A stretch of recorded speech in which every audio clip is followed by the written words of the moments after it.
heavy.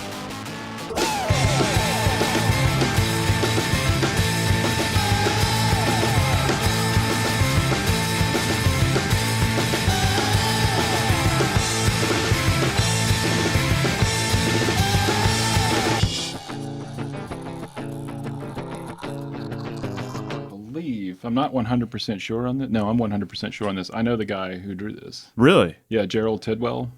You know him, like personally? Yeah. Really? Oh, dude. My wife knows him better than I do. They were really good friends. He lives in Louisville, Kentucky.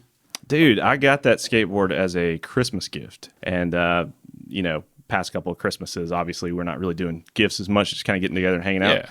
But he thought it'd be a cool throwback to get us some skateboards. And so the Land Yacht brand I'd never even heard of. But he got me that one. And then my brother's got that Land Yacht there that's on the wall. And so we'll pull them off and go skate them and stuff. Nice. That board is sick, though, man. It's like just a smooth, heavy cruiser board. Yeah. And it had a lot of weight to it. Dude, yeah, man. It's got like that thick freaking grip tape. It's almost like a spongy, like soft. There's a foam in there for sure. Yeah. So I don't know if that's geared to, people just skating in flip-flops or barefoot or something. I bought some of that rubber grip tape. Have you seen that stuff? No, I haven't seen that. It looks like it's like little spike, the spikes that you see on people's jackets or whatever, but they're like really tiny all over it, like the little stud spikes. Okay, yeah. It's like a little grid, and it does not work. It does not work. I would imagine if it got wet, it'd probably just like, you shouldn't skate ones. It was pretty useless. It saved the shoes, but it did not. Oh, I would imagine it that's did not just perform like at all. I figured that would just be for like people want to skate barefoot or something. Yeah, I don't know. I grabbed it to save shoes. I have a giant foot. Yeah. So if I tear up a pair of shoes, it's just whenever. Yeah, especially if you're skating like your Vans or something like you've got on one session, dude. You're like, we've just been sessioning in front of the store every day for like 45 minutes to an hour, fighting all the traffic in front of. We have a shop now. So I was going to ask you all about that. So, well, dude, Jason, thank you for coming to hang out, man. This is rad. Glad to be here. I've been reading about your all hands skateboarding company that you've created, and it's really cool, and wanted to kind of learn more about it. And so, thanks for coming to hang out, man. I know you're a busy guy. Yeah, you messaged me earlier, and you were like, "I'm trying to squeeze a whole week into one day." One day, yeah. So, and I didn't even get the whole weekend. I got like Monday and Tuesday and Wednesday, maybe. Dude, well, what's been going on, man? What have you been up to? Making skateboards, a lot of skateboards recently, which has been really nice. That's awesome. And then we opened a shop. I'm partnered with a guy named Cameron Williams. Okay. And he has a company called Ill Status, like a brand. Okay, yeah, I think I've seen that. And I made some decks for him and his for his brand. And they opened a vintage shop, and he was selling them in there. And then I don't know, they just decided not to do it anymore. But he still had the space, so he was like, "I need a partner. I need a place to sell skateboards." So, and that's it's in Woodlawn. Correct? It is in Woodlawn. Yeah, okay, it's on the main street. It's 5530 First Avenue North. Did it used to be like a barbershop? It did. It was Dan Sartain's barbershop. Okay, cool. Yeah, I think it was called the Hippodrome. I don't know what it was called when he had it, but before that, it was the Hippodrome. And a lot of people have reached out to me and said that they went and got their hair cut when they were little kids. And it was interesting. There's a lot of history in that place. Like on the walls and stuff, there's old circus posters, like literally plastered onto the wall. Really? Oh, okay. It's really so you just kind of left it's interesting. Yeah, I mean, it is a very old building, but it's beautiful and it's perfect for us. Like it's for what we're doing. Yeah. Well, that's sick. I saw it looked like an Instagram video or something you guys posted, and I think it was when he was still doing the vintage thing in there, and they kind of did like a little video walkthrough, and I saw what looked to be like little booths that would be in a barbershop. Yeah. And I was like, I bet that was a barbershop. It was, yeah. We were talking to them about taking all of the faucets and everything out, but then we just decided, Yeah, he had like some T-shirts and stuff just kind of hanging over it. Yeah, we're just going to build boxes around them and put stuff on them. Sorry. No. Well, that's cool, man. So how did All Hands, how did this get started? I noticed, I'm really interested to hear you build your own skateboards from the ground up. Yes. And which is interesting because I think a lot of people would probably just buy some blanks offline and just, screen print their graphic on there. That was my original plan, was to just buy blanks. I've been in skateboarding since I was 13. Always had busted gear, and when we were kids, we were always trying to figure out, how do they make this stuff? How can I prolong this life? How do they make this stuff? Yeah. And so my father was a cabinet salesman and a builder. And so I started working in a cabinet shop when I was 17 or 18 years old. And, I just started asking all the old guys that, had been around a long time that were showing me all these woodworking tricks and stuff. I was like, how can I make one of these, And they kind of explained the process to me, but they didn't know all the particulars. So we got the veneers. They got me a stack of veneers, and helped me cut them up and stuff. And we put them in this, this tiny hydraulic press that we had.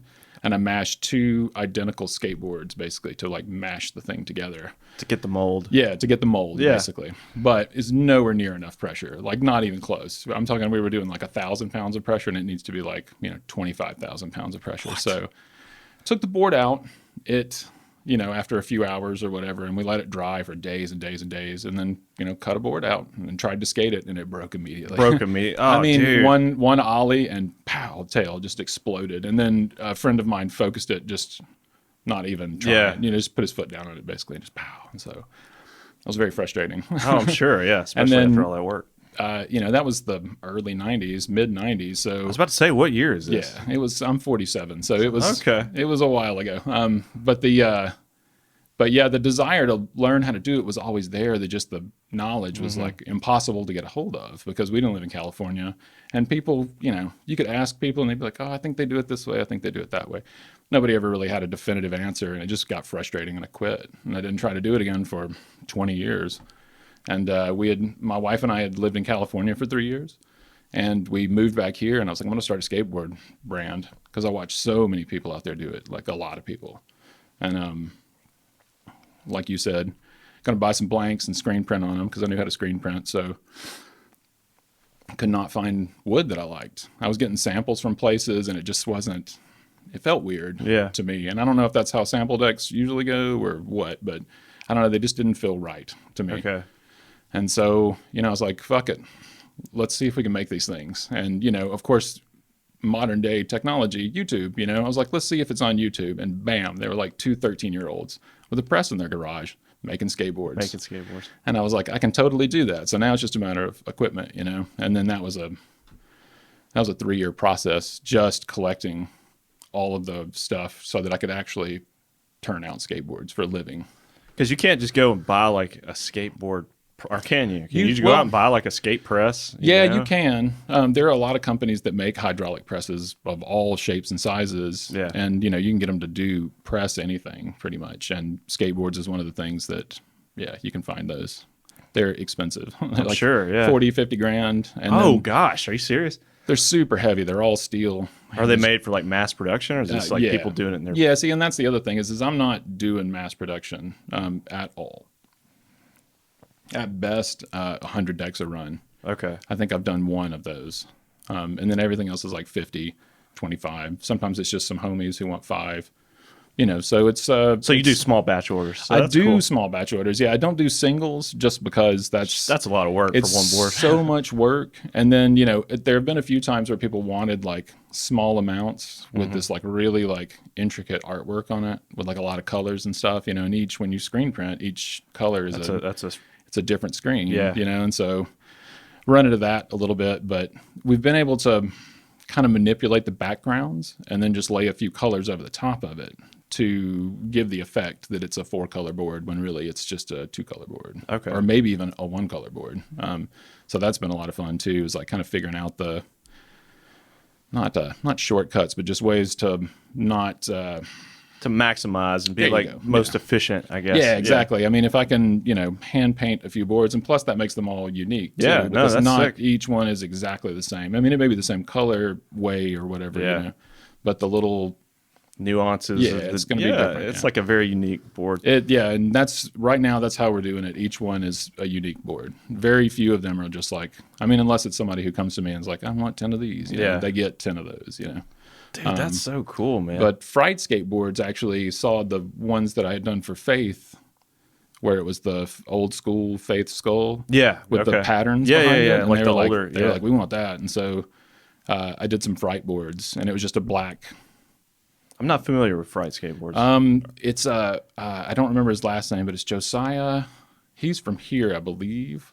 And then there's a group of dudes from Nashville too. And they're kind of like a Birmingham, Nashville Okay, crew. sick. I don't know if they go back and forth or how it works, but they got a stack of decks, and they were all really nice because they were all they were all different. You know? Yeah. Had the same black thing over it, but a different funky background. Yeah, on each no, one. dude, that's awesome. It was a lot of fun, and that was with their video release for their video. Okay. I don't know if they released it yet or not. If it's coming out or just came out, one or the other. Okay.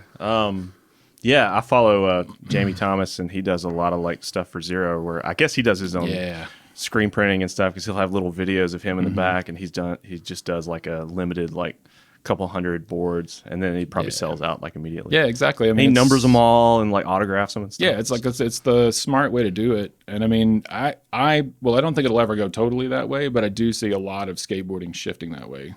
Well, it's more of it's more hands-on, like an artistic expression. You know, exactly. it's better than just like stamping out a bunch of boards. It's like taking the time to be creative and do cool things like what you're talking about. Yeah. Well, I've had a lot of fun. I've had a lot of people. I mean, that shape that I gave you came from. So you were so nice to. We're gonna hang this on the wall. This is awesome. Remind me, what shape is this? The shape's called Red Mountain. Okay.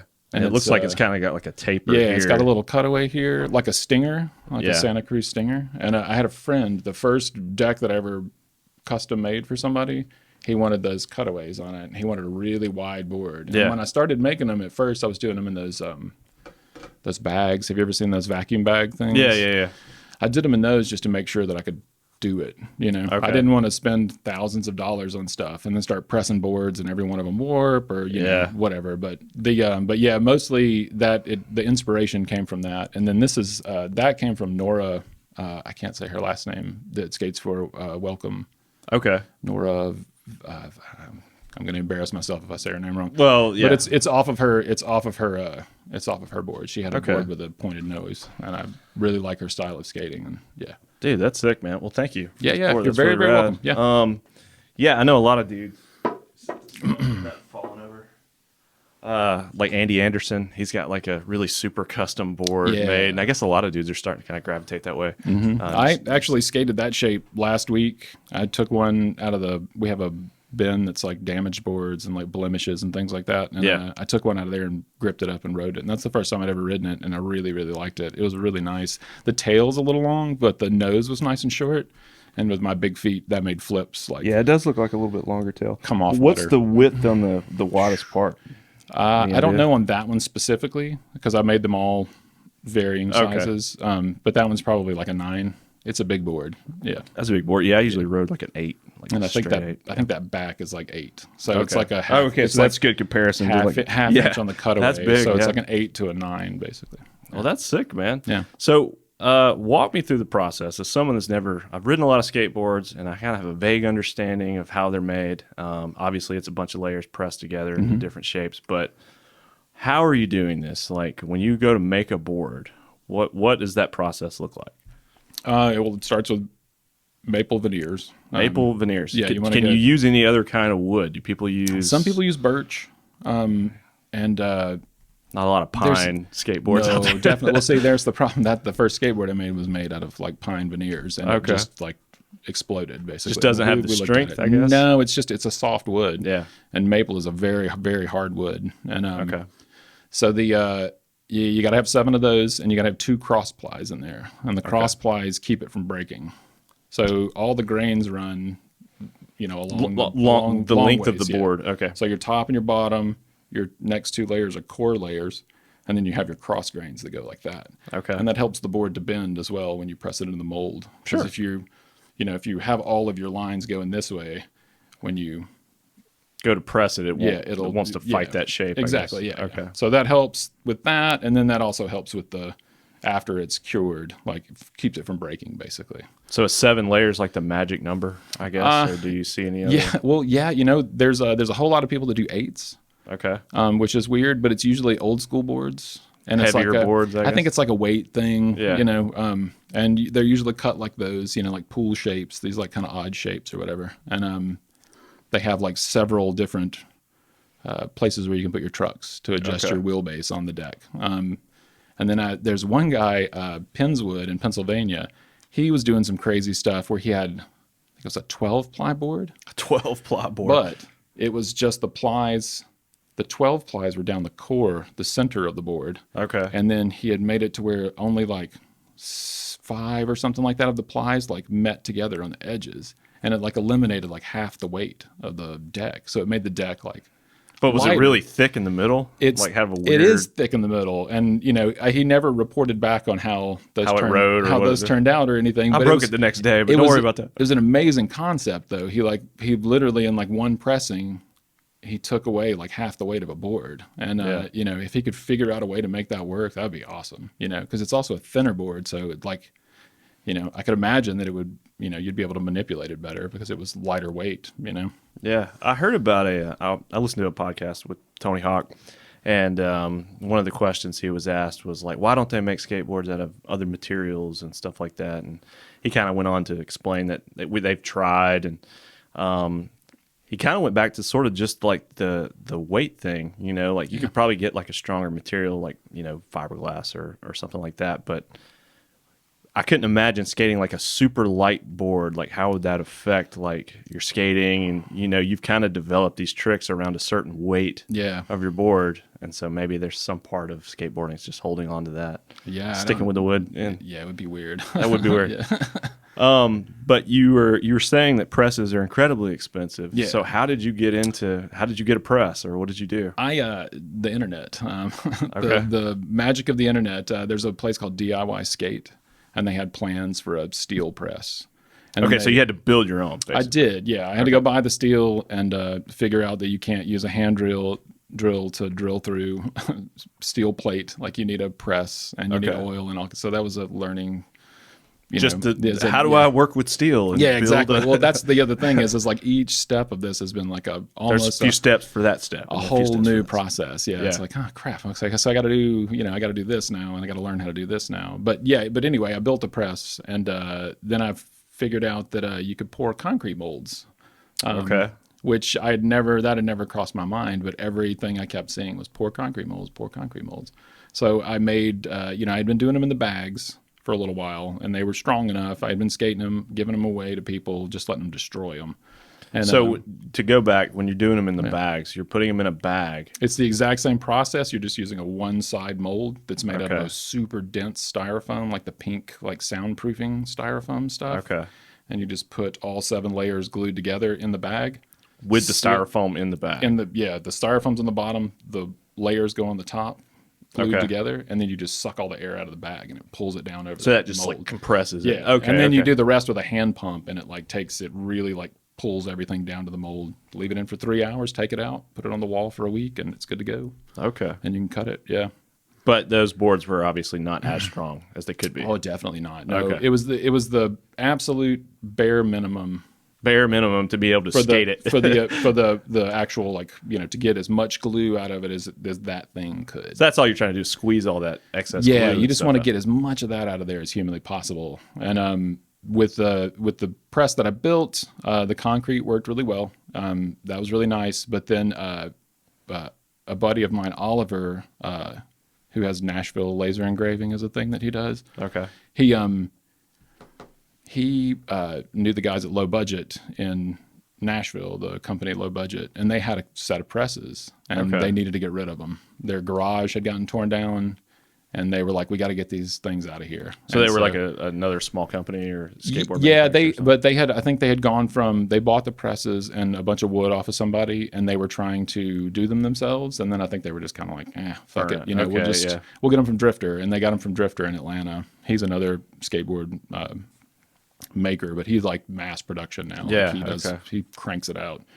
And they just started getting theirs from him, and I got their molds, and then their molds and their presses, and then I got new molds from Drifter. He was done with the ones that he had, and he wanted to switch to something with a longer wheelbase, so he gave me his street molds. Sold them to me, and that's what I've been pressing on.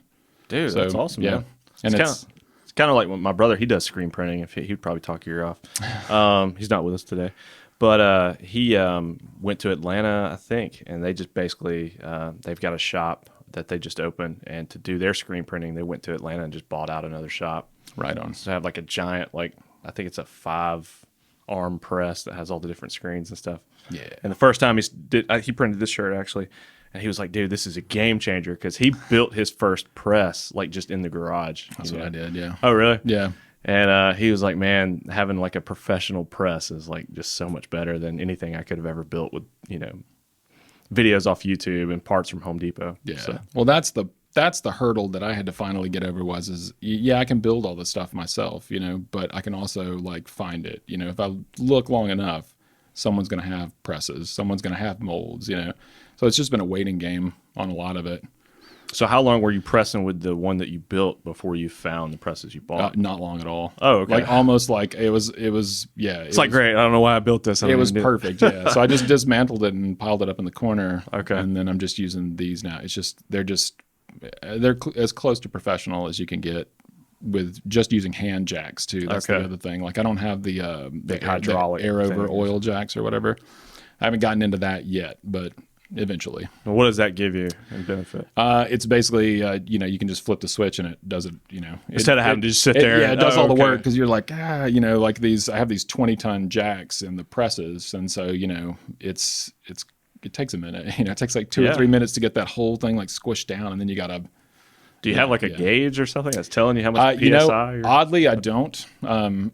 But it's so far so good. Like, I mean, I push it until you just can't do it anymore. I can't do it anymore. And I mean, I'll like start seeing wood splintering out of the sides. Well, they make a lot of noise. The presses do. Like, they'll start creaking and popping and stuff. You've never crushed a board just into no. Well, actually, the more, I mean, I'm sure there's a max pressure that you should not go into, but the more the merrier. Really. Okay. Like the better. When I got the 20-ton jacks from the 12-ton jacks that I had, it was a complete game changer. The decks performed completely different. They felt thinner, they felt lighter, and it was because more stuff was getting mushed out and they were actually getting pushed together like they were supposed to. So where do you buy the veneers that you use? For the longest time, like I said, my wife is from Louisville, and so we would go up there to see her parents, and right over the Ohio River is Jefferson, Indiana, and there's a big wood company there called Marwood Veneers. Yeah, Marwood Veneers. And they and I just we were going up there by chance, and I looked online, and I'd been talking about building skateboards for weeks, and this place was right over the river, and I was like, that's got to be Kismet, right? And she was like, I think so. And so we went across the river and got 20 decks worth of wood or whatever, and brought them home. And you'd researched online like what you needed as far as like materials. Oh, like when you walk into a lumber yard and you're like, I need this type of maple. This place specifically, I looked, I just started Googling, keywords, skateboard maker, wood, where, like where can I find it, whatever, and found this place. This place just kept popping up first every time. And they actually had a section for skateboards. Oh, really? Okay. Yeah, skateboard veneers and longboard veneers, and I was like, oh, cool. Dude, that's so sick. That's and so awesome. you can buy them in batches of 10, and it's I can't remember the numbers, but you get 20 of these and 30 of those, And so we did that, brought them home, pressed up 20 decks, and we were off. Okay. Yeah. I mean, the first had to figure out that the climate in Alabama is not for making skateboards. I was about to say, how does the humidity affect the process? Poorly. Okay. I can imagine. You got to, the place I have now is, we bought a house in Roebuck, and we bought it specifically because the upstairs and the downstairs were the exact same length. And the downstairs was finished, sort of, very roughly 70s wood paneling. But you got some climate control going on. Yeah, it's like a cave down there. So perfect. It's kind of cool. Honey, this is the place. I've got to have it. And it's like, 55% humidity all the time, and it's just, and once you leave the wood sitting in a place for a little while, it kind of adjusts to the humidity. And so usually I'll bring a pallet of wood in and leave it in the room for a couple of weeks, sometimes a month, just to let it like adjust before you even do anything before I touch it. Yeah. Okay. Every once in a while, if I'm finishing one and going to the next one, I might sneak a veneer out of this one if I need one. But yeah. Okay. But that's been the huge hurdle, is not warping decks. Not warping decks. Yeah, because the humidity will Now, is this after you get done with them? Yeah, you just see it warp on the shelf? Well, yeah, that's pretty much what happens. Like, oh my God! You're checking them, and then one day, you get down there and you check them, and you can see that they're like, burp, and you're like, ugh. And then those are all art boards now, basically. So you just 20 hours of my life screen print art onto them, and try to move them that way or give them away. We put them in the bin at the store just because, I mean, if somebody breaks a deck, you come and get a $20 deck. Sure, yeah. It's a little, That's cool. it's a little hinky, but, it does the trick. So what's the ratio of, like, if you do a batch of 100, do you have any in that batch that, I mean, what's your success rate, I guess? Oh, it's gotten way better. Gotten way better. Yeah. Okay. I mean, the first one, I think like 5 of them worked out of the first 20. And then, dude. and it was heartbreaking. It really was. Like, I just brought all this wood from across the river. Well, that was the other thing is like, it bummed me out when I ruined, 5 boards. And then, I just figured, fuck it, just keep going. You'll figure it out. You just got to keep throwing money and your body at this, until it, it happens. And it did eventually, you figure it out. You don't leave them in the press overnight. I've done that a few times, Oh, why is that bad? Well, they'll stick to the molds. Oh, really? Yeah. Oh, man. You want to take them out in 3 hours when the glue's still kind of on the outside is kind of like tacky a little bit still. Yeah. And then on the inside, it's good to go. But you don't leave them in the presses overnight. I would have thought, that's fun. Yeah. Nice, good shape then. Yeah. No, and that's the other thing I figured out is that leaving them in there for less time is actually better than leaving them in there for a longer period of time. I don't know why. Okay. But yeah, I've gotten it down now to about 2 hours. 2 hours. So I'll leave them in the press on full for 2 hours and then take them out, separate, because I only do 2 decks in each press at a time because I don't want that variance deck in the middle that's weird. Okay. A lot of big companies will press like 5 or 6 decks at a time. So the deck on the top's awesome, the deck on the bottom's awesome, and then they slowly get worse as they get towards the middle, and I could see why, back up, there's like there's some kind of variance in there. And every time you get further away from the edge of the mold, you're losing probably so much of a percentage of, exactly. Perfection of the shape, I guess. I don't know. And what do they call that? Sometimes you can grab decks in the shop and you can tell the difference, like almost like the exact same I deck. bet you have a good eye for it. You go in a skate shop and you're like, ooh, this is like middle of batch 20. No, I don't want that one. I can spot warp decks from a mile away. Really? Yeah. Oh, that's crazy. It's really funny, and it's a dumb superpower to have. Yeah. But that's the one I got. I'm like, that one's crooked. I can see it from here, and so. Well, that's cool to like nerd out and hear about like how skateboards are really made because I've never really known what goes into it. So once you get the decks pressed, and you said you can do 2 per press, it takes 2 hours per pressing. Yeah. You've got 2 presses. So 2 hours, you're getting 4 boards. So is that my math correct there? Yeah. How much are you pressing all day long? Do you do this a couple of times a week, a couple of times a month? I mean, what's your schedule? It varies on what I got going on. If you got a big order that comes in or something? Yeah. I've got 10 I'm working on now for a friend. I've got our next run of boards for the shop coming out. And you're able to keep up with demand for the shop, I guess? Pretty much, yeah. Well, I mean, I have 6 riders, so... They're probably going through boards like... Well, there's three riders can make a deck last for forever. I don't know how they do it. Like, I mean, all of my riders are amazing. Like every one of them in their own way. They all have their own like skill set, and it's awesome. It's like a well-rounded team. But yeah, there's 3 of them that can like make a deck go for 2 months, and then there's 3 dudes who like 2 weeks and it's done. It's trash. Yeah, it's absolutely trash. Yeah, but I mean they They got the clips to prove that they use them. That's cool. They go out there and get after it. It's fun to watch something that you made under somebody's feet. Oh, I'm sure. And yeah. using it in a way that I can't do anymore, or probably never could in the first place, but not the way that they use them. They're doing something. Yeah. Completely different. Think Jeremiah is one of your writers. I saw his part in the Childish video, which was sick. Dude's got backside flips on lock, which is really cool. But yeah, I'll check out some of their dudes. I think I'll follow a few of them. Yeah. But yeah, man, that is cool. Like you said, like you spend so much time working, whatever your passion may be, in your case, skateboards, and then actually see it out in the field getting used. It's probably a cool feeling. Yeah. It really is, and it's fun when you see them in the wild, when you're just out and you see somebody with That's one. my board. That you didn't sell them. Yeah. Because I know, I'm not great with names, but faces, like, spot you in a crowd. Who is? Yeah. Yeah, but I can tell, I could tell you every board that I sold to somebody, but then there's some that I didn't, have anything to do with because they were in a shop somewhere or something. And then when you see them out there, it's like, hey, like it's a good feeling. Yeah. And especially when people really like them too. That's been really nice. That's awesome. Yeah. So you said business is well, and you guys are doing well at the shop. How long has the shop been around? They were there for like a month and a half or 2 months. And then it kind of did maybe. this transition to what it is now. It's So just a what it is full-blown now. skate shop. No, it's still the vintage shop. Still the vintage shop. Okay. Yeah, so we're doing 50-50. Okay, It's like with your half partner, a vintage like you shop said. and then the other half's a skate shop. But yeah, I mean it's been good so far. I'm still waiting on my, like the rest of my paperwork to go through so I can start like full on ordering from places. But I've just been picking up things where I can find them for now to sell in the case. But that's cool, man. That's awesome. Yeah. So being in Woodlawn, did you know those guys or know of the shop before? I knew Cam. Okay. Cam puts on pretty much every event you ever see at the dojo. Cam has something to do with it somehow. Okay. In the cut where they have like all the vendors that come out and they do like a skate contest. That's him. Oh, my phone's ringing. Should have silenced that. My bad. Yeah, I should probably check that too. Yeah, I see dudes skating over at the dojo location all the time. Is that still around? It is, yeah. I think the guys from Haints are like moving, correct? Or like moving their garage or something?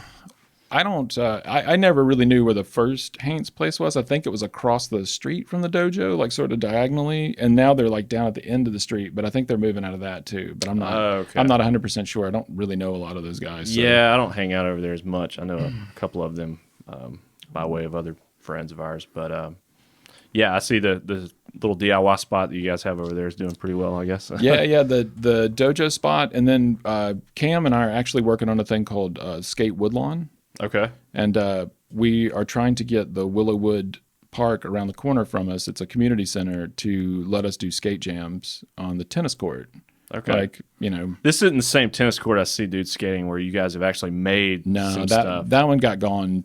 Oh, that's not around anymore. Oh, really? The city decided to use that for something else, so they came in and tore Pickleball everything down. I don't know. It's frustrating that some of those kids and some of the adults put a lot of time into that space that was being completely unused. Completely unused. And then, just to have it taken away from you for no reason at all, was kind of... So Willowwood Park around the corner from us, they have a tennis court, yet another tennis court that is not used very much or at all from what I can tell. Weeds growing up and stuff. It's not that bad, but it's, it's on the precipice of that, Yeah. But what we want to do is we want to come in. One of my writers, John Warwick, he actually is trying to teach younger kids how to skateboard, and we're talking about doing a skateboard camp. Yeah, like a little skate school or something like that. Yeah, and then a skate school during the week, maybe like 1 or 2 days a week. And then we're going to try to get these jam sessions going on. So we made Skate Woodlawn T-shirts, and I didn't have any larges, sorry. I think I saw the design, though. It's kind of like a graffiti-esque look. Yeah, okay. And then we're selling those, and all $20 goes towards the Skate Woodlawn Park. And so we're going to take that. And basically, I thought about it last night. You're buying a ramp. You're basically building a kicker, essentially, with your $20 or whatever, or it goes towards the steel to make a new flat bar or whatever. So just stuff that you guys could put out there for these different events. And we're going to make it mobile at first. And the hope was that that if, everything goes well and there's no drama or, nobody has any problems with anything, we might actually be able to get a permanent space over there. Dude, that'd be awesome. Which would be great. And I'm an artist, and I have a couple other artists in the crew and on the team, and they, I'm going to try to get them to help me do art classes, and we can use like all the old decks, and kids can paint on them. We can have an auction to sell for the, we've got all these endless possibilities. Yeah, it really is. And then, just the teaching element of it is the part that really got me. I was like, I want a skate park, but I don't just want, I don't just want somebody to give me the skate park. I want to make sure that it's going to go beyond me. Do you know what I mean? Yeah. And it would be nice to see more kids on skateboards in the neighborhood. I mean, Woodlawn has sidewalks forever, where I live in Roebuck, no sidewalks, so I pretty much, if I want to skate, I have to do it in my driveway, or have to go somewhere to a spot. Yeah. And it would just be, it'd be nice to see more four wheels on the ground in the neighborhood. And so that's kind of what we're trying to do, Well, that'd be sick to have another spot. Yeah. Yeah. It seems like, man, we've had, I I don't know. When I was growing up, like there was nowhere to go, and then now all of a sudden we've got the City Walk Park, which is coming along. And I haven't been down there. I don't know if they're making progress or what the. Somebody said they were pouring concrete, but I just I got to a point where I was driving by it every day, like a psycho. Yeah, and then I was like, the watch pot never boils. They're not doing anything, so stop driving over here. And then somebody told me that they were pouring concrete, and I was like, don't go, dude. I want to go, man. I want to see it. But yeah, I mean, it's going to be great. The park in Louisville was one that they kept comparing it to, and that park is amazing. It's massive. Yeah, it's huge. Full pipe. I don't think we need a full pipe. Yeah, that's the last time I went back was the first time I'd ever gone into that pool. Really? Yeah, and I don't ride pools. Like I wasn't doing anything in there besides we didn't rolling really have. around. Did you grow up in Alabama? I did, yeah. Okay. You said you spent a few years in California, but for the most part, your roots yeah, born and raised, yeah. Yeah. So, I don't know anything about like pool riding or anything like that. Yeah, it's not something that I've ever... And cool. I had the opportunities in California, but I'd never done it before. So I was like, I don't want to be the only guy out there that was, I lived shit in the pool. Yeah, dude. I lived down the street. I spent some time out in California near Venice and the Venice skate parks right there. Oh. And I never skated it once because it was always so crowded. Yeah. And I was like super intimidated. And these dudes were like shredding. We would go at 8 in the morning and there would be like 10 people there just killing it. And it was like, man, go home. Just let me push around and just let me do my old guy thing. Let me get out here. I used to go to Cherry Park every morning in Long Beach. I would go out there at like 8 o'clock. I think the park doesn't open until like 9 or something like that technically, but I would go out there and there'd be nobody. And that was the only... have a little bit of time to yourself. That was the only time. Yeah. Every other time, like Cherry Park from like 10 in the morning till they kicked everybody out at night was just packed full of people. So it was one of those things where like you get up there early, and there may be one or two other, dad bods up there, like slapping curbs and shit. But as soon as the kids start showing session up, in the flat bar. Right? Yeah, exactly. Yeah. And that was fun, and I want that here. That would be nice to have here, I think. Not just for myself, but for there's got to be 100 I think the whole sport's just exploding. Yeah, exactly. And I mean, it would be cool if Birmingham was was sort of a skate mecca in the South. Dude, that'd be so sick. Come here. Hopefully that's what it'll be. We've got parks galore, sidewalk spots. I mean, downtown is, alone is amazing. Yeah. We're losing the ghetto banks, which is a bummer. Yeah, no. Any idea when they're going to mow that down? I think they finally put a fence up. Really? And put up trespassing signs like you can't come in here anymore. I stood out there with Matt Kalan one day debating on if there was a way to take a section. Just like hammer drill it out and like get a piece of it or something. Yeah, I mean, I'm talking about a whole... Like the whole, the incline or the vert part. And it just, just the thought of it that seems like a nightmare. You'd have to have some kind of crane. Or somebody would come out there and be like, what are you doing? It's like, just want this little section of the Ghetto Banks. But I heard that the park downtown is going to have a Ghetto Banks replica. Really? Yeah, or a small, like a version of it. Okay. Yeah. No, I hadn't heard that. So I think they're going to incorporate some of the spots, the Birmingham spots, into the park. Yeah. Not like exactly, but like, a rendition of it. Oh, dude, that's rad. No, I hadn't heard anything about that. We had Peter on a while back and kind of talked at length about the park, and he's been kind of spearheading that, I mean, that guy has gone above and beyond. Dude, I mean, you talk about a labor of love, man. Dude, he has fought the good fight. All the ups and downs. It's crazy. That's a long time. That's somebody who fought all 20 rounds, So I'm psyched, man. And we actually had a guy on a couple weeks ago. His name's Johnny Grimes. He's involved with the Furnace Fest music festival that's coming. And we mostly talked about that, but then at the very end, he kind of dropped a bomb on us. It's like, oh, by the way, my son's into skateboarding, and we're working to get a skate park built in Hoover. Yeah. And I was like, what? Mm-hmm. So he kind of told us all about it. And at first, I was kind of like, okay, sure. But then he's got like a full-blown plan laid out, and they just had their first community meeting with the city of Hoover. Yeah. He's already got the land secured. They got funded. I think so. You may already know. I'm pretty sure they got funded. Yeah. Wow, dude. That's cool. Now, what do you mean when you say funded? I think all of their money came through.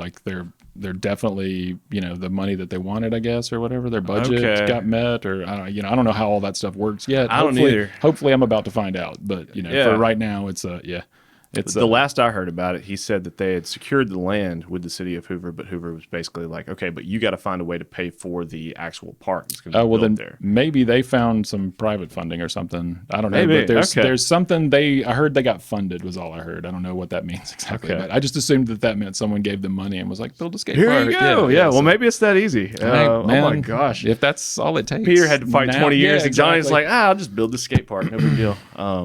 So That's got, that's frustrating, but the park that he fought for though will be the park that, oh yeah, it's going to be it's massive. Like I still can't even wrap my brain around. It's like the crown jewel and the, if we get all of these other parks, that's going to be like that's the centerpiece to the ring, yeah, for sure. Is the Louisville park open 24 hours? It's 24 hours. That's what I thought. Okay. Yeah. They'll turn the lights on. We went by there at like you can go at like 3 in the morning. And there were like 50 people out there or something. It was crazy. That is crazy. Yeah. I feel like the time that I only went there once, but the time I was there, we skated like all night. Yeah. And I was like, dude, this place never closes. This is great. Well, there was some debate about the Birmingham Park, whether or not it was going to be 24 hour. And I would be shocked. I don't know where they landed, but also, I mean, and this isn't a knock towards graffiti or anything, but there's so much graffiti in the Louisville Park now. Like, I mean, it's just coded. Oh, really? And I love graffiti. That's not a knock on graffiti at all. But it's a 24-hour park, so it's just...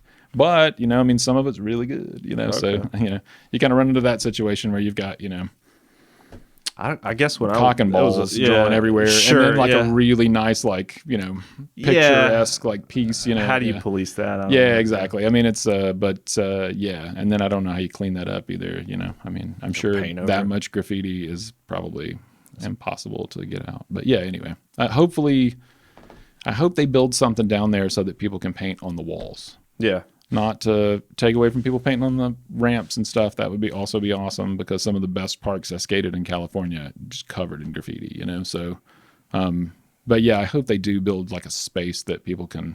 It's like an art wall or something like that. Yeah. There's a place in a spot in Venice next. Speaking of that park, it's like these big concrete things, and it's basically like open canvas. You go paint something, and then the next day somebody's painted over it with something else. But it's like the ever changing. I love those.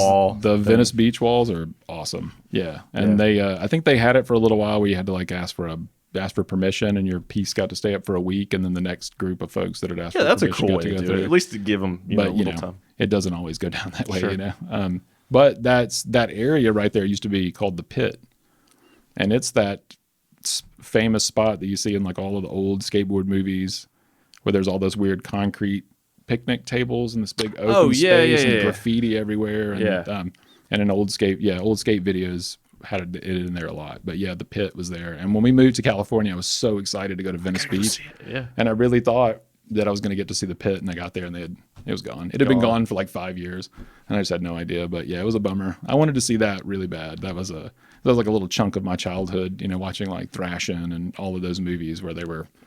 Yeah. So what were some of the skate videos that were most influential to you? Shackle Me Not. Okay. Was one of the first ones that I saw. I've not heard of that video ever. And then Plan B, one of those, I don't remember which one, virtual reality, I think. Okay. That one really, we had that on repeat when that came out. Rodney Mullen's section is just absolutely bananas. I was a huge Rodney Mullen fan. But I would say the one that had the biggest effect definitely was, I think it was Streets of Fire 2. Okay. I think. And it was the Natas Kappas section. Natas Kappas, yeah. He was, I mean, when I first got into it, I had some friends in Hoover that skated. And that was when I first really saw skateboards, like real skateboards, And we watched a Vert video at this guy's birthday party. And I was like, that looks really cool, but fucking dangerous, Yeah, no, and then can't relate to that. I grew up in Midfield. Yeah. So we had a video store down the street from us, and they had one Streets of Fire video or whatever it was. It was a Santa Cruz video. I remember that much. But that Natas section in it, I rented that so many times. It got to a point where they were awesome, like, you have to bring it back. Like they were like, you have to at least bring it back. It's not yours. And then you can rent it again, after a week or whatever. Like they literally were like, that's enough. Funny. And we probably rented it enough times to buy it twice, But man, I could not stop watching that section. It was so good because he skated street. That was it. That was all he had. He was the first real skateboarder to be like, this is what this is my arena. The street. That's cool, man. Mike Valley said something very similar. He was like, he said skateboarding in a way kind of saved him because it made it feel like, he apparently grew up in a small town where they didn't have a lot of things to skate, but then he saw his like first street part, and it made his small town not as bad. Almost like all of a sudden, like his eyes were open, like, oh, this is what I could do. And I had a very similar story growing in a small town, Pleasant Grove, Alabama. We were very close to each other. Midfield and Pleasant Grove. Not a lot. Like I lived on a dirt road, man. I didn't even have like concrete to skate. And so I remember the first video I saw that really blew my mind was Birdhouse's The End, which is epic video to this day, man. So good. That's probably like my all-time favorite skate video forever. Yeah. Just the way they filmed it, and Andrew Reynolds' part in that was so sick. And but yeah, dude, that's really cool. I watched a documentary about the Coppice brother. He had a brother, right? I don't know. I think there was two of them. Were there? I think there. Oh, you're talking about the. I'm gonna Google You're talking about the Pappas brothers. The Pappas brothers. I think that's their names. Coppice, Pappas. Okay, they're vert skaters. I think. Yes, there was two brothers, and then one of them died. I may be confusing that then. Yeah, I need to catch up on my skate history. I think Nadas was an only child. Okay. I think, or maybe has a sister, one or the other. I don't know. But he definitely doesn't have another professional skateboarding brother. I know far too much about that guy. Okay, well then I'm confusing my my history. But that also was a good documentary. I love it was sick. Yeah, that was a good one. That's cool. So what's next for All Hands? Do you think you'll ever get to the point where you can, maybe not mass production, but stepping up your production to? Oh, definitely. Okay. Yeah, I mean, it's only a matter of time. And it's So if I made an order for like 100 boards right now, like how long would it take you to meet that order? Depending, graphics aside, just the board pressing. So I let my boards sit for about 2 weeks. Okay. After they've been pressed, just to make sure that they're completely like dried out. Up to spec, I guess. Yeah. And I don't know. Most of this stuff I've pieced together just from listening to a whole bunch of different people. Is there anybody else around? I mean, as far as in the state of Alabama that's doing this? Well, I mean, there's a guy who mass produces in Wetumpka, maybe. I don't know where. It's called South Central. Okay. And he does a lot of production for larger companies and for a lot of shops. I think some of Peter's stuff comes from there. Just like shop boards. Some of the Faith decks come from there. Yeah.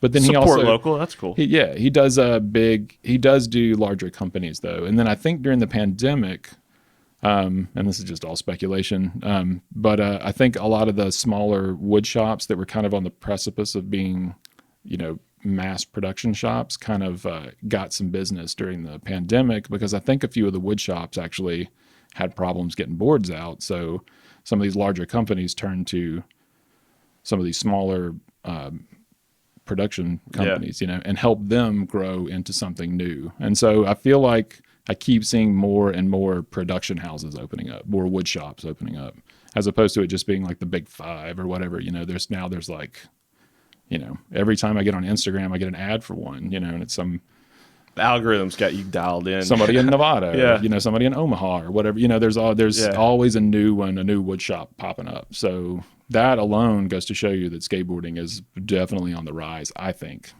just because of all the production that's happening. Like, I mean, it's that shit's got to go somewhere. Yeah. They're not just making them and throwing them in the trash. So it's it's definitely on the way up. And then it'll only be a matter of time before it's, I get to a point where I'm like, shit, I'm gonna have to do I'm gonna have to do 1,000 decks this week. Like that kind of thing. Dude. But I mean, like cutting, not pressing. Pressing 1,000 decks in a week sounds like a good workout, I guess. I don't know. That sounds maddening. Because I can press about 12 decks a day. So you think 1,000 decks, 12 decks a day. To answer your other question, how long? Like, that's kind of it. I just press as many decks as I can for the day, and then write the dates and everything on them. And then once I get done, usually by the time I get done pressing, then you're going to the batch that's been curing. It's almost time to get those guys, that have been just stacked up in the corner or whatever. Now you can start cutting those because they're done, And so once you get the board that's ready to cut, then you can just kind of work with different shapes and do what you want. Or do you already go into mind like, okay, I want to cut a board that looks like this one. Do you do anything different in the pressing process, or is it the same? The pressing, all the same. Yeah, Okay. the pressing process. For a little while, I had it to where I just pressed boards every day. So just 12 boards until the pallet of wood was gone, and I would fill the racks up, and then as they would get dry, I would take them all, stack them together, and put them in piles of like 30 or whatever, in the corners of the shop, basically, and then just wait until somebody was like, I want 20 decks. Boom, I had 20 decks. You go get them. So in that sense, I was kind of mass producing.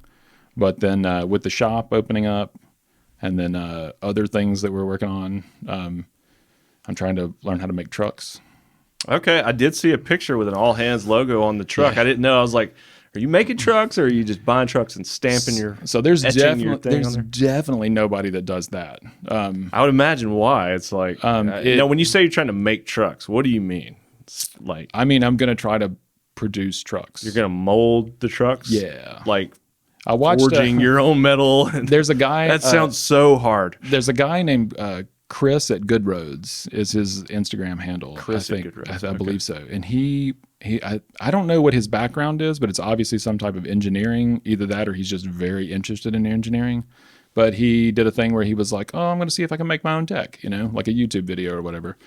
Makes his own deck, he like 3D printed this crazy like mold and I don't know, but he made a deck. And I was like, cool. And he was like, I wonder if I can make wheels. And so, he 3D printed some molds and sanded them out and figured out the kind of urethane that he needed and everything and poured his own wheels. Made his own wheels. And then he was like, so trucks, obviously, and then he poured his own trucks. And so, What are trucks made out of? It's an aluminum alloy. Okay. He just used straight aluminum, I think. Seems like that wouldn't be very strong. Or maybe it would be. Maybe it'd be stronger than I thought. I don't. That's what I thought. I was like, aluminum can't be the way to go on. Especially if you're grinding on like a concrete curb or something, just chew it away. That seems to be.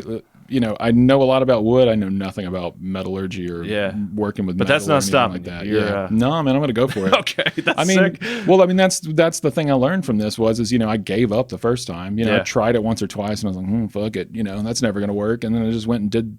Spent 20 years doing other shit. And just to come back to this and being like, can I figure this out? How can I figure this out? And then it was just like, I'm just going to have to throw everything at it. And that's. So you don't really know how you're going to do this yet. I'm going to go down to first I'm going to go down to Sloss Furnace and talk to somebody. Talk to some metal. And I've already been watching like people use green sand to forge parts. It's like I think it's got like silica or something in it and sand. And it's you put a thing. It's called a buck. You make like I don't know. You take any object and you put it into the green sand, and then you make a mold out of it basically, and then you take them apart and you take your buck out and then you put them back together and you pour your metal in and it fills in. So it just fills it up. Yeah. Exactly. Okay. Yeah. And so it's just going to be a matter of truck geometry. Yeah. To make sure that everything's right. And because a truck is basically two parts separated by a bushing. So I've got to I'm going to have to make them in two separate parts, and then trucks are all kinds of different sizes. So the base plates will all be the same. So I can make like a I'm thinking anyway, I can get like a 2 foot by 2 foot box or whatever and just have a bunch of truck bases. Tons of them. Yeah. And just pour the metal in and, you just make a bunch at once. But then the hangers, they're all going to have to be different sizes. Sure. And then that's when it gets weird, And then truck design, if you look at trucks, they all look the same. I mean, there are like slight variations, but there's not many other corners to go into for the trucks. So the truck design has been that's by just the physics of having a truck that doesn't just crack in half. It has to have can't make it too long without the base, giving it that support in the corners. And that's going to be the tricky part. But I'm really, really, really hoping that this time next year we will have trucks. Okay. That we can sell in the shop, and eventually. Have you tried reaching out to any truck manufacturers and see if they'll talk to you? See, that's the thing is. When it's the small guys, like I can call or Instagram another skateboard maker who's kind of in the same position I am, or maybe just under where I am or just above where I am, and they'll share all the information in the world. Everything's kosher. Yeah. I tried to figure out as much as I could by myself, And but then, at some point, it's like, and okay, then what am I doing wrong? When I would hit a brick wall, I was just like, okay, I'm just going to go for it and ask, you know? And so I just send a message to a smaller skateboard maker who I could see that they were like not having this problem, you know? And they'd be like, oh, you just got to do this. And I'm like, oh, it's this little easy thing that I'm, you know, I'm running the router, you know, I'm doing it wrong or whatever. I got it out too thick or whatever. And so, yeah, it's just been trial and error. And but reaching out to some of the major brands, I guess maybe they don't. They don't even respond. Half the time they don't. Oddly enough, every once in a while somebody will be like, "Hey, look, we don't share, you know, information like that. You know, that's proprietary." Just try not to come off as an asshole. Yeah, exactly. And actually, do you know who Paul Schmidt is? Professor Schmidt. He's like the Schmidt sticks. Yeah, I think he's like the godfather of skateboard making. Okay.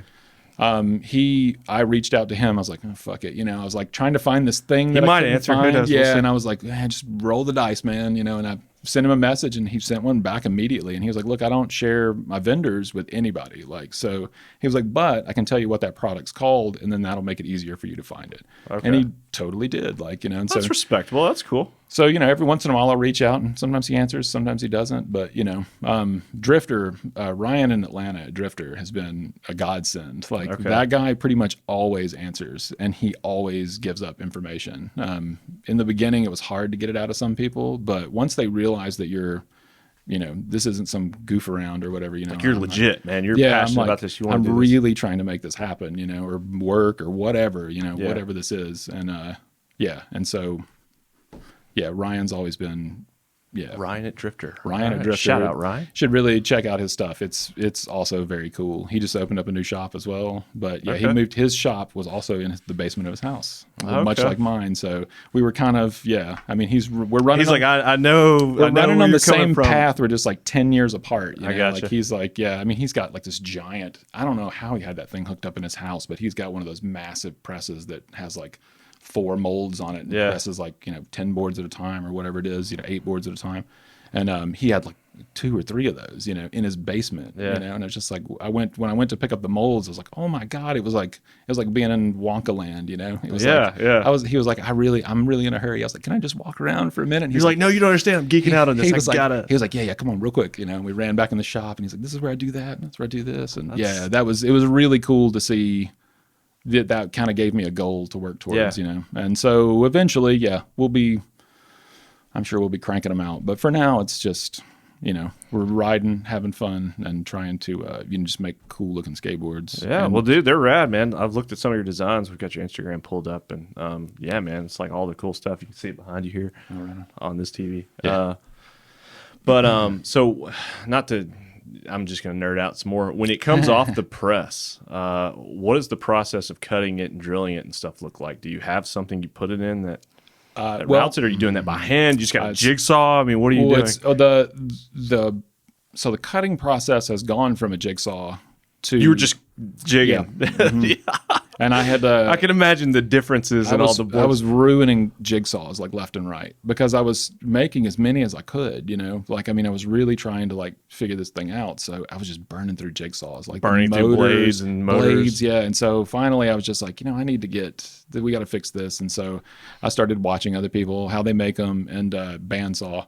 Okay. Everybody had a bandsaw, and I was like, oh, bandsaw. So bandsaw is like been a lifesaver. And then I got one of those crazy belt sanders that's really long. So now after I've rough cut a board, you can still kind of see the pencil edge on it, you know, just the light pencil edge, and you can put it on that big and just kind of and just smooth it down to the edges, and then you do the top or whatever, and then you just route it. And after that, you know, like I've got all of my templates cut and smoothed out in a way that I can basically just, you know, it's perfect every time. Yeah. And then got nailed down to a science. Oh man, truck holes. Cutting those by hand is a nightmare just because I would imagine you have to use a press. It's nerve wracking. No, I mean, my template is my template. It has the truck holes already in it. And you hand drill those. And I hand drill those. Boop, boop, boop. Yeah. Okay. And it works. And I mean, do you ever get your hole off? Like, 'cause I heard that's why you got to have a press, so you get a nice plumb. I've had a few off, but you know, just route it out a little bit. I reached out to somebody, and they told me to go up. It's like 1/32 of a drill bit. Okay. And so I did that, and I can't remember what it's like, a 13/64 drill bit or something like that. It's something wild, but it's just slightly larger than a hole that you would get from a major manufacturer. Yeah, exactly. And so that kind of gives me a little leeway. Now, do you have the recess I top don't. of the part where you can recess the screw? No. No. Do you need that? You know, some people do it and some people don't. And I don't know I don't know What if is that it's called? It's like a bevel or something around the internet. I bought one of those little tools to do it with, and I mangled a few boards, and I was like, screw this. It's not I was worth like, I'm it. not going to do that anymore. Yeah. And so I just go straight in. And then, with that 1/32 of an inch or whatever, like gives you a little bit more. It gives you a little play. Yeah. So it'll kind of sit down flush once you tighten it. Yeah. If it's, just if it's, that way, if the hole is kind of, but I am working on this, and this is going to be part of the growth part, is a CNC machine. Okay. And what is a CNC? So machine? A CNC machine is a router that has an X, Y, and a Z axis. Okay. And so basically can you program it? Is it like one of those automated things? Yeah. Okay. You build a form, and it has a suction on it. And when you press the board, you drill holes down through your boards while they're pressing. And that way it'll go directly into that mold. Then the machine just comes and just cuts the whole thing out, drills the holes for you, and then you just take the board and you move on to the next one. And then you hand route them and do all the rest of the stuff. Sounds like it speeded up a little bit. Too. That would be huge if if I didn't have to like lean over that, if I was just throwing boards on a thing and it was doing it, that'd be pretty cool. That would definitely be far more efficient than the way I'm doing it now. But the way I'm doing it now does allow me to put my hands on the boards more, and quality control, I would think. Yeah, we kind of got on the topic a little while ago, and I'm straight off of it. Like I said, I'll ramble. The skateboarding, in a lot of ways, I see it moving like surfing does, where you can go to a shop and buy a surfboard. They've got walls of them, tons of them. But if you want like a special board, if there's something you're looking for, I want a Jason original. You can go to a board shaper, and they'll make you a board and custom to you. Yeah, they'll talk about their own little edges, the rails, and length, and everything. Yeah. And so that's in the beginning, that's exactly what I wanted to bring to it. Was more only custom. But then as time wore on, I was like, oh, this isn't, it's fun, but it's more fun to like screen print 20 boards, Sure. Yeah. And make them all wild and different, and, release them into the world. And, yeah. So, but still, I dig that, man. Yeah. I watched a video of a dude. I just watch a lot of random YouTube stuff. And there was a guy like shaping surfboards, and he's got like a small shop. Yeah. And I was like, I have absolutely no idea how a surfboard is made. And he has like a huge following, and it was just him and his little, he spent probably, I can't imagine how long. I mean, it was all kind of condensed into this video to make this one little surfboard. And I was like, this is a work of art. Yeah. You know what I mean? Like, yeah, watching those guys, I mean, what I do with the skateboard and what surfboard shapers do with surfboards is the same but completely different. Yeah. Those guys are like, I mean, it's like some kind of like soul, like, yeah. I'm putting it all into this, don't get me wrong, but they're doing something else. There's something spiritual involved with what they're doing. And it's like a foam. I didn't realize that. It's just foam. It's like a styrofoam. Yeah. And then they just they melt a fiberglass over the top of it or whatever. I had no idea that's how surfboards are made until I actually like and how they do the inlays and all the stuff and the fins. And it was wild. It was so cool. Yeah. But again, interesting. Yeah, I didn't know how skateboards are made, So, dude, I want to take a little tour of your shop one day. So that'd be great. That'd be sick. Let me clean it up a little bit. Yeah. It's a little dirty. With the prices of the lumber being what they are, has that affected like? Ooh, definitely. And in what ways? I mean, the most obvious is now your cost is going up. And that's the biggest thing, is that the cost went up. But I guess the entire market is going up, just skateboards in general. It is, but luckily with me, I think there was a Vice article that was talking about how skateboard decks had been $50 since like the 70s or whatever. And the price had never changed. But now you're starting to see $65 decks, $75 decks, $100 decks. Just for a deck. Just for a deck. Gosh, yeah. I don't remember his name. His Instagram handle is Skategoat. Yeah. And I'll follow. Yeah, he his first run of decks were $100 a piece. And but I mean, it was a big deal. Like he was like, well, you're paying to have his board and like and also touch. A first run of his board would be those are all wall hangers, I'm sure. Sure. And then the second run also $100. I mean, it's like it's gonna go up. And when you get into a more specialized area, sort of like I am, the prices do go up sometimes when people want customs. Sometimes they ask for some super weird shit. And so like funky shapes and stuff that aren't easy to deal with. Are you familiar with Crooked had a line called Zigzagger? Yeah, it's really sick, dude. Yeah. I've got that Zigzagger somewhere. I don't know why it's not in here, but I like those little boards, dude. They were so fun. I love that little pointed tip and stuff, but it still had the kicktail on the front. Oh, Yeah, dude, it was so sick. Did you ever see Chico Brenes skate one of those? I'm sure I did. Man, I don't know. He can skate anything. Like, he does old school Tommy Guerrero boards that are like flat, and there's no nose on him. He's still doing nollie tricks. Like But you can still do it, man. Yeah, it's just like, what are you doing? I remember we got our hands on like an old Vision board one time, me and some friends, and we were like trying to like board, and it's just this big giant boat of a damn board, and we were out there like trying to see who could land the first kickflip or who could board slide it and just stuff. Yeah. So I kind of geek out on like just skate shapes, like board shapes and stuff. Yeah. And that one's really rad, dude. That was super cool. I first started out, I was almost like, I wasn't opposed to doing popsicles, but it's more fun to do like unique and boards. The original thing was, it was going to be like, I had several different molds so I could make different concaves. And so I had like a steep concave and a mellow concave and a medium, and I could kind of play around with how the wood bent around the mold and stuff. But then once I found out that people didn't care about that as much as I thought they did, the nuances. I mean, there are people that like flatter boards or steeper boards or whatever. But most kids just want a board to skate. Just give me a board. Well, and I mean, and that's kind of that's as long as it's the width they're looking for. Yeah, I was making a lot of fuss over something that I don't think mattered as much to as many people as I thought it did, I guess But we moved into this medium concave, and that seems to be the one. Like, everybody likes it. Yeah, so. It's kind of one size fits all. That's cool. Yeah, exactly. It's not too steep. It's not too mellow. Have you thought about doing any kind of other, like, like these penny boards I have, or that land yacht we were talking about before? Any thoughts about doing like a super old school banana board or anything like that? Well, yeah, I've actually made a few small ones for some people that wanted, like a smaller penny board, and I basically just I actually got to use some of the decks that got damaged, like on the nose or whatever, because the board's so short. You still got I just made the board shorter, basically, and I don't remember what happened, but I had a whole batch of them that got like dented on the nose, and a popsicle stick was not gonna work, and so I was only gonna have like that much nose basically. And then somebody was like, I need these penny boards, and I was like, I could do that. And I cut them out of those 10. So there's always always workarounds in the shop, but I mean, it didn't affect the the board at all. So that's cool. Perfect. I remember distinctly from one of the first Black Label videos I watched. At the end, it had it was either, I don't know which one it was, but John Lucero. He basically took a 2x4 and he had like a little section where he like sawed this 2x4 and made a skateboard. And that's how they used to, some of the first skateboards were just made with like pieces of plywood and 2x4s with roller skates sawed in half. And he did that.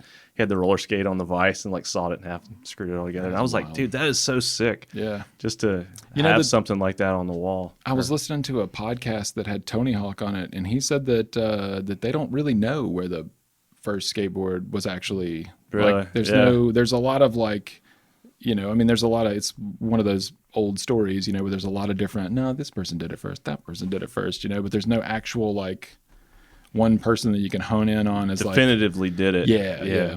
Well, I know it was, what was it? There was like in the surfing craze, and people couldn't surf as much for whatever reason, and so they started mimicking the moves they saw in surfing. Yeah. And then there was like a big drought. I'm getting all this from the Lords of Dogtown video. No, but I mean, that's that's the history. Loosely based on the history where they're, all these pools are empty and they're shredded. Skateboarding kind of blew up. So. And they were really, I mean, they were the first street skaters. Is Zephyr still around? Is this still a company? I don't know.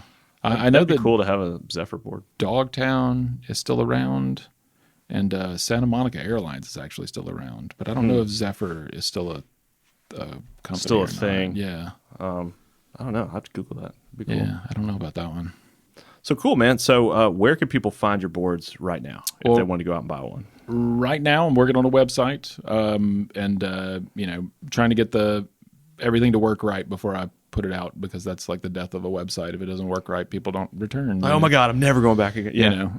And then just through IG, people hit me up all the time Yeah. through there. And then usually a lot of it's been local. So if people do want board runs, I usually just go meet them somewhere.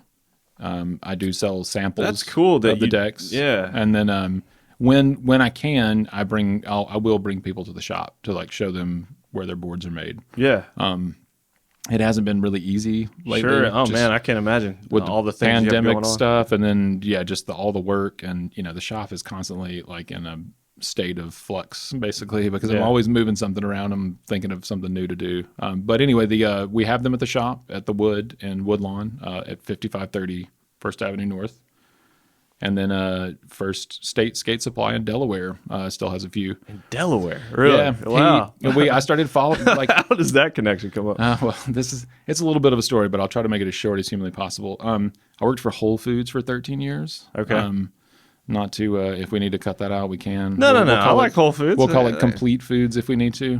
Shout out Whole Foods. But yeah, I mean, it was a great job, and I did it for 13 years, and then I just kind of was ready. I had started making skateboards, and it was time to transition out of it. And be a lot more fun. Yeah. the pandemic was happening, or was about to happen, and they closed our store, and so it was just kind of a storm of just stuff, and then but also just great timing, because we got a severance package, and because it was the pandemic, I don't know, it was a cushion to fall on, basically. Sure. But it was also because we didn't have jobs.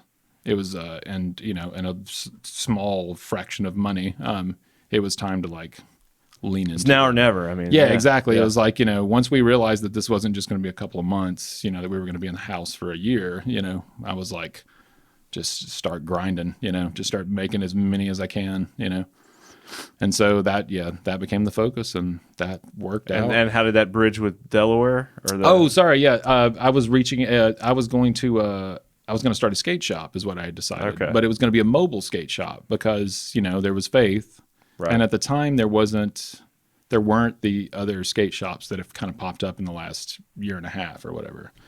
So my first idea was as a mobile skate shop. And I was like, I'll get like a van or like an old school bus or something, or an old UPS truck or whatever, and just have a skate shop on wheels, and there's like, just roll up to the spot. Yeah, that'd be kind of sick. Montgomery had a park, but no shop. Right. Huntsville's got a park and a shop, but there were like parks popping up all over the place in these towns where there were no skate shops. And it was like, how are they getting skate parks in these small towns? And they don't have, they have a community obviously of skateboarders, or they wouldn't build a skate park. But there's no shop, that they it's all rally gone around. Online, I guess. Yeah, and I mean, and the shop is kind of what you rally around, and Sure. then some of those kids may have never even been into a skate shop. They just order everything online, and so it was kind of like let's bring the skate shop to the park, the park where there is no skate shop around or whatever. So like all these rural parks, that was kind of the idea. We were going to have this truck and go around, and no distribution companies will work with mobile skate shops. Absolutely not.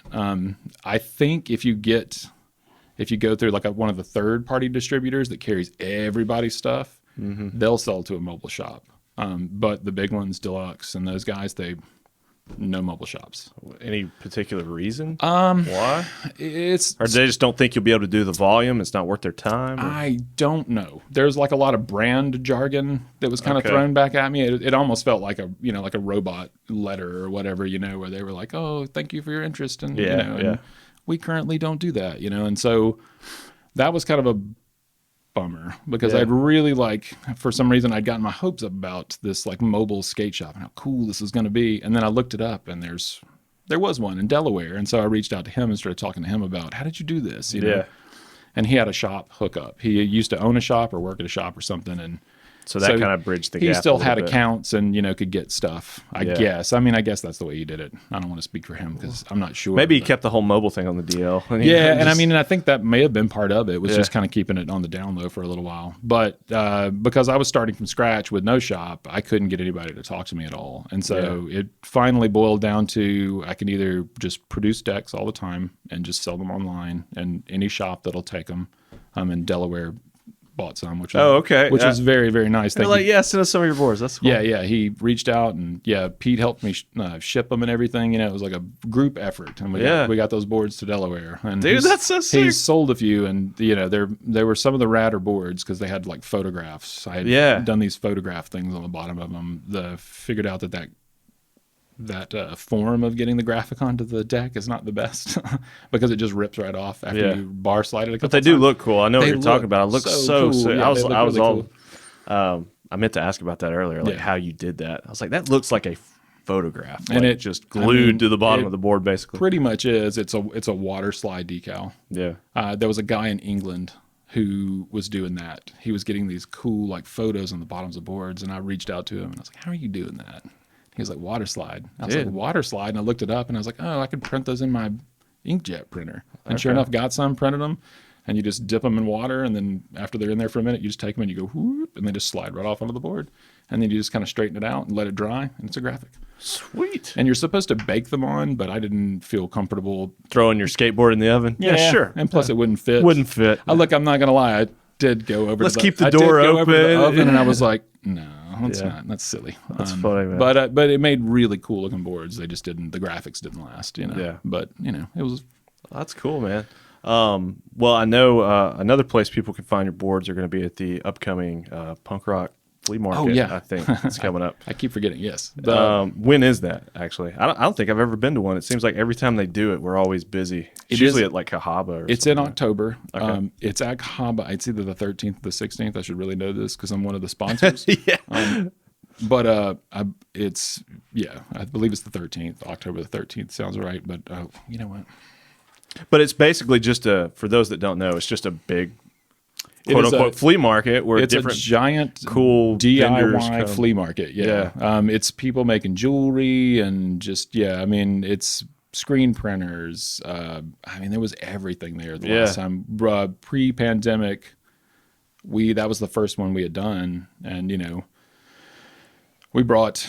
That was when I was still stenciling things onto the boards. So we weren't even screen printing onto the boards yet. They were all like, 2 or 3 different stencils that I was like, I think I went back far enough. I saw some of those. Yeah. And those were really cool and a lot of fun, but they were a lot of work. And then nobody wanted to skate them.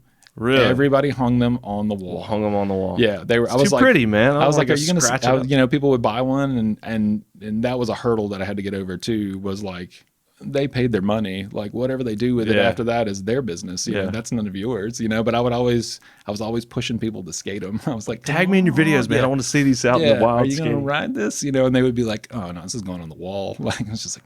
Well, dude, if you ever bring back some of your older designs, I have a request for the Burning Skeletor. That was the coolest thing. Like, I don't know. I found that earlier today before you got here, and I was like, dude, that's so sick. That was, and it looked like a stencil. I don't know if you've actually. Just a stencil. Yeah, I could not. I tried to silk screen onto boards in the beginning, and I just couldn't figure it out. It was just. Well, getting the concave. Yeah, it was too much to wrap your brain around. But then it, once again, like making the boards, it was just trial and error, building screens, tearing them apart, putting new ones in, making them looser, making them tighter, different curves. Like, it was just a process, and eventually.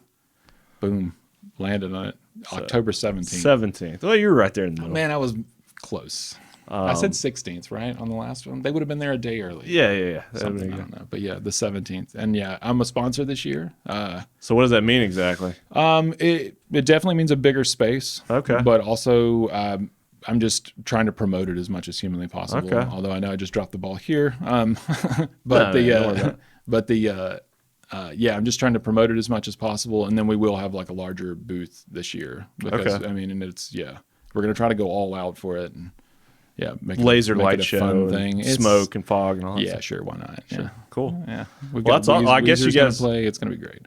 I guess you guys had a good turnout at the first one you guys did. Sold a lot of products and stuff. It was it was slow going at first, but then. Once I brought 7 plies of the wood or whatever and put it up there, and eventually somebody's dad rolled around and was like picking through it, and he's like, what is this? And then I used this to make skateboards and kind of give you the whole load. Once I started explaining it, everybody that walked up to the table just kind of like kept, so they got to listen to how a skateboard gets made. Dude, kind it's of a thing. interesting, And so, man. so I wound up doing that the rest of the afternoon. It was like a crowd would disperse and a new one would come, and I'd be like, hello, here's how you make a skateboard. I needed one of those little headphone mics, so that I could like run around and get people fired up. But it was really, we did really well at the flea market. Yeah, it was awesome. And then we tried to get into a bunch of the other ones, but it was all too late. You know? And then pandemic, kind of knocked that. That was going to be the second part of the mobile skate shop, was going to be taking it to these different events, DIY fairs and stuff like that. And so that that whole thing went out the window. Well, this one will be sick, man. I think it'll be really cool. Yeah, I'm really excited about this one. It's going to be fun to be back out in the world again. Yeah, around a bunch of people. And then you talked about a website coming soon. Yeah, there's a website. Hopefully in the next couple of weeks, we'll have the shop and everything functioning properly. Like right now, it's like you order a deck and you get a set of wheels. You know what I mean? It's like I can't, for some reason, there's something that's not connecting correctly. Sure, But once we get all that sorted out, we should be good to go. And then we'll start ramping up production a little bit, because hopefully... Well, it still sounds like you're still in the beginning stages of a lot of the the whole shop and all that stuff. Yeah, so I keep starting projects. Yeah, before I finish the next one, but I do get the projects finished. Yeah. So it's just I like to layer them in there. Well, dude, maybe I can reach out and we can get some custom boards made. You for definitely the podcast should. Or something. I don't know, do something. Well, dude, thank you so much for coming to hang. Thank you for having me. Thank you for your time. I know you're a busy guy, and wish you all the best. I really appreciate it. Thanks so much. All right, man.